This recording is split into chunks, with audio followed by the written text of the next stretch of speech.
What if I told you that one of the most feared kings of the Middle Ages was a teenage boy, slowly dying, and yet managed to defeat the greatest Muslim general in history? This is not a legend.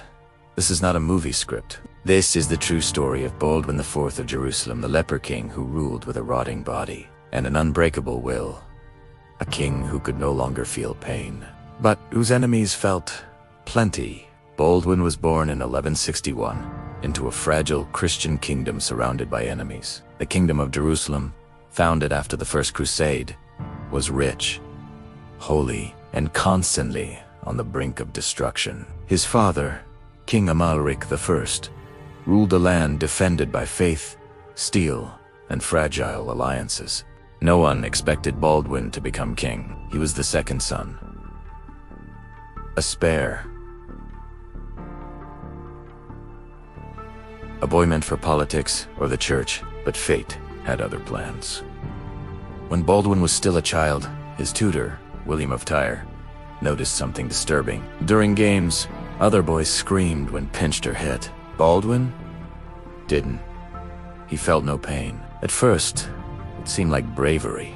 Then it became impossible to ignore. Doctors examined him. The truth was horrifying.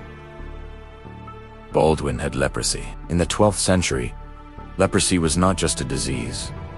It was a death sentence, a social exil sign, many believed, of divine punishment. Leprosy slowly destroys the nerves, the skin, the face, the hands. Victims lose fingers, lose eyesight, lose their identity. Most lepers were cast out of society, but Baldwin was royal blood. So instead of exile, he received silence. No one spoke openly of his illness. No one knew how long he would live. Yet the disease progressed. By his early teens, Baldwin's hands were already weakening. His face began to change. His body betrayed him more each year. And then, tragedy struck again. His father, King Amalric, died in 1174. The crown had no choice. At just 13 years old, a dying boy was crowned king of Jerusalem. The kingdom was in chaos. A child, king of terminal disease. Noble families hungry for power. Regents ruled in Baldwin's name, each with their own agenda. Meanwhile, beyond Jerusalem's borders, a storm was rising. A man named Saladin. Saladin was uniting the Muslim world, Egypt, Syria, Mesopotamia, under one banner. Where previous leaders had fought each other, Saladin brought unity, and unity meant war. Many believed Jerusalem was doomed. They thought Baldwin would be a weak ruler. They were wrong. Despite his illness, Baldwin insisted on ruling personally.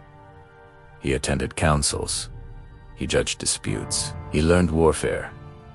As his body failed, his mind sharpened. In 1177, Saladin launched a massive invasion. His army dwarfed Baldwin's forces. Jerusalem's knights numbered only a few hundred. Saladin had tens of thousands. Most commanders would have retreated. Baldwin did the unthinkable. He rode out to meet him. Mounted on horseback, his hands wrapped because he could barely hold the reins. The teenage king led his army to What followed shocked the medieval world. Against all odds, Baldwin's army annihilated Saladin's forces. Saladin barely escaped with his life. It was one of the most humiliating defeats of his career. From that day on, Saladin never underestimated Baldwin again. The leper king had proven something terrifying. Even dying, he was dangerous. Victory did not stop the disease. Baldwin's condition worsened rapidly. He lost sensation in his limbs. Ulcers covered his body. His face became disfigured. By his early 20s, he was blind, unable to walk without help. And yet, he refused to abdicate. He continued ruling from a litter, carried by servants. He planned defenses, negotiated truces, balanced factions, tearing the kingdom apart. But politics were crueler than any enemy. Nobles plotted succession. Marriages were arranged like weapons. Civil war loomed beneath the surface. Baldwin knew the truth. After his death, Jerusalem might not survive. In 1183, Baldwin could no longer fight. He crowned his young nephew, Baldwin V as cocaine, hoping to stabilize the future. But the effort came too late. The king was now barely recognizable as human. Eyewitnesses described the smell of decay. Bandages soaked in blood and pus, a body held together by sheer will. And yet, his mind remained clear until the end. In 1185, at just 24 years old, Baldwin IV died. Jerusalem mourned. Even his enemies respected him. Saladin himself is said to have spoken of Baldwin with admiration. After Baldwin's death, the kingdom collapsed into internal conflict. Just 2 years later, Jerusalem fell to Saladin. But history remembers something extraordinary. Baldwin IV ruled longer, fought harder, and led braver than men twice his age, with healthy bodies. He was a king who could not feel pain, yet endured more suffering than most rulers ever would. A boy who should never have worn a crown, who stood against an empire and made it bleed.